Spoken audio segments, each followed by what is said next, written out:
আজকে আমার মা এতটা খুশি, এতদিনের একটা ইচ্ছে পূরণ হলো, তাই খুশি তো হবে। আর আমার খুশির তো কোনো ঠিকানাই নেই। তো চলো গাইস, বেশি বকবক না করে ভিডিওটা শুরু থেকে শুরু করা যাক।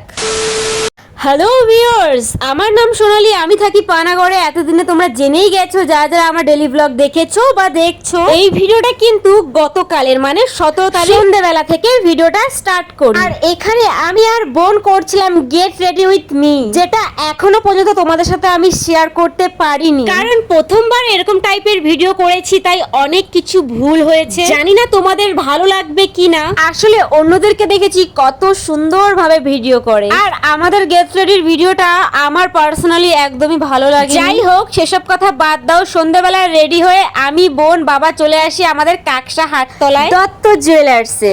জানো তো, সেই কবে থেকে ইচ্ছে ছিল মাকে একটা পলা বাঁধানো দেব, কিন্তু সেটা আর হয়েই উঠছিল না। আর আমার মায়েরও অনেক ইচ্ছে ছিল। দেখো, এখন দিন দিন যা সোনার দাম বাড়ছে, আর অত দাম দিয়ে সোনা কেনার সামর্থ্য আমার অন্তত নেই। সোনা কোনোদিনও আমি কিনতে পারবো কিনা জানি না, তাই ভাবলাম যে চলো রূপোরই পলা বাঁধানো মাকে দিই। আর জানো তো, এই রূপোর পলা বাঁধানো গুলো না আমি অনেকবার ভিডিওতে দেখেছি, আর এগুলো এত সুন্দর লাগছে, আর ডিজাইন গুলো দেখো দারুণ। আর এই তিনটে ডিজাইনের মধ্যে তোমাদের কোনটা ভালো লাগছে আমাকে অবশ্যই কিন্তু জানিও। আর হ্যাঁ, তোমরা আমাকে অনেকেই ইনস্টাগ্রাম, ফেসবুকে বারবার করে একটা কমেন্টই করছো যে দিদি এই পলা বাঁধানোটা কত নিল, কোথা থেকে নিয়েছো, কত দাম, বারবার করে একটা কমেন্টই করছো তোমরা। তাদেরকে বলি, এই পলাটার দাম নিয়েছে 1400। তোমরাও চাইলে কিন্তু নিতে পারো, খুবই সুন্দর সুন্দর কালেকশন আছে। যাই হোক, মায়ের জন্য পলা বাঁধানো আর পুকির জন্য নিয়েছিলাম চুড়ি। জানো তো, সেই কবে থেকে আমি টাকা জমাচ্ছিলাম যাতে এই জিনিসগুলো কিনতে পারি, আর ফাইনালি আজকে